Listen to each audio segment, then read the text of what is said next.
किसी ने बड़ी कमाल के बात कही है, अगर ज़िंदगी में कभी बुरा समय आए तो याद रखना कि कुदरत भी उन्हीं लोगों के साथ खेलती है जो इस दुनिया में पक्के खिलाड़ी होते हैं। नमस्कार दोस्तों, मैं हूं आपका दोस्त उमेश्वर। स्वागत है आप सभी को और एक नए स्टोरी में। दोस्तों, एक बार की बात है, एक जहाज़ एक तेज़ तूफान आने की वजह से वह जहाज़ उस तूफान में डूब गए। लेकिन उस जहाज़ में जितने भी लोग बैठे थे वो सभी लोग भी उस जहाज़ के साथ ही डूब गए, सिवाय एक आदमी को छोड़ा करके। लेकिन वह आदमी वहाँ से बच निकला और वो एक सुनसान आइलैंड पर जा कर के बेहोश हो गया। जब अगला सुबह हुई तो देखा कि वहाँ पे दूर दूर तक कोई भी नज़र नहीं आ रहा था। तब जा कर के वह आदमी भगवान से विनती करने लगा कि किसी को मुझे मदद के लिए भेज दो। लेकिन 2 से 4 दिन बीत गए, किसी ने उसे मदद के लिए नहीं आया।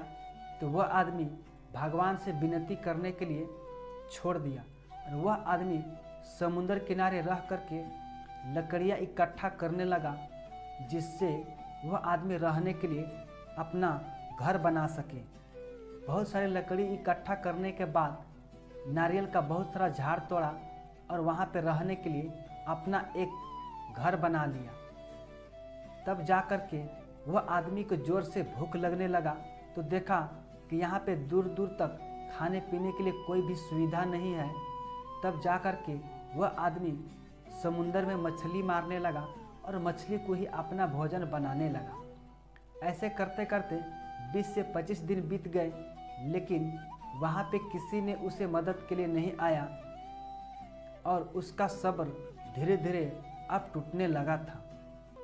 कुछ दिन बीतने के बाद वह आदमी जंगल की ओर गया और बहुत सारे खाने पीने के लिए नारियल लेकर के जब वापस लौट ही रहा था तो देखा कि वह जिस घर को बनाया था रहने के लिए, उस घर में आग लग चुकी है। तब जा कर के वह आदमी बहुत परेशान हो गया और बहुत दुखी हो गया और ऊपर आसमान की ओर देखा और भगवान को कोसने लगा, बोलने लगा कि मैंने आपसे मदद मांगी थी तो आपने मुझे मदद नहीं की। मैंने रहने के लिए एक घर बनाया, आपने उसे भी जला दिया।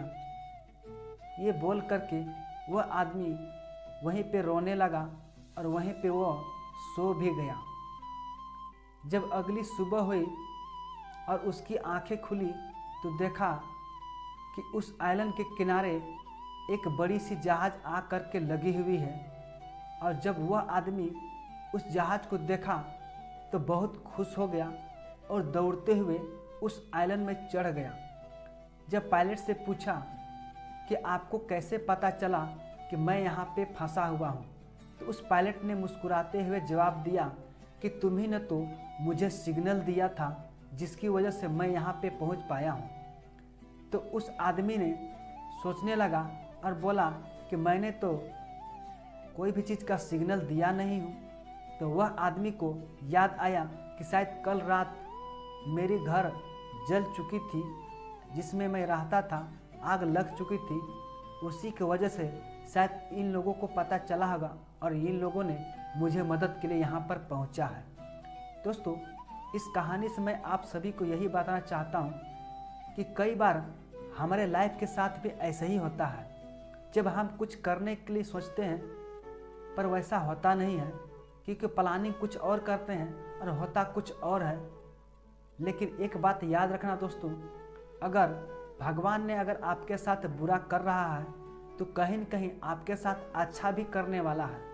भले शुरुआत में आपको परेशानी हो सकता है, प्रॉब्लम हो सकता है, बशर्ते आपको ये याद रखना है कि ऊपर वाले ने अगर आपको इस दुनिया पे भेजा है तो आपके साथ सिर्फ बुरा ही नहीं कर सकता है, आपके साथ अच्छा भी कर सकता है।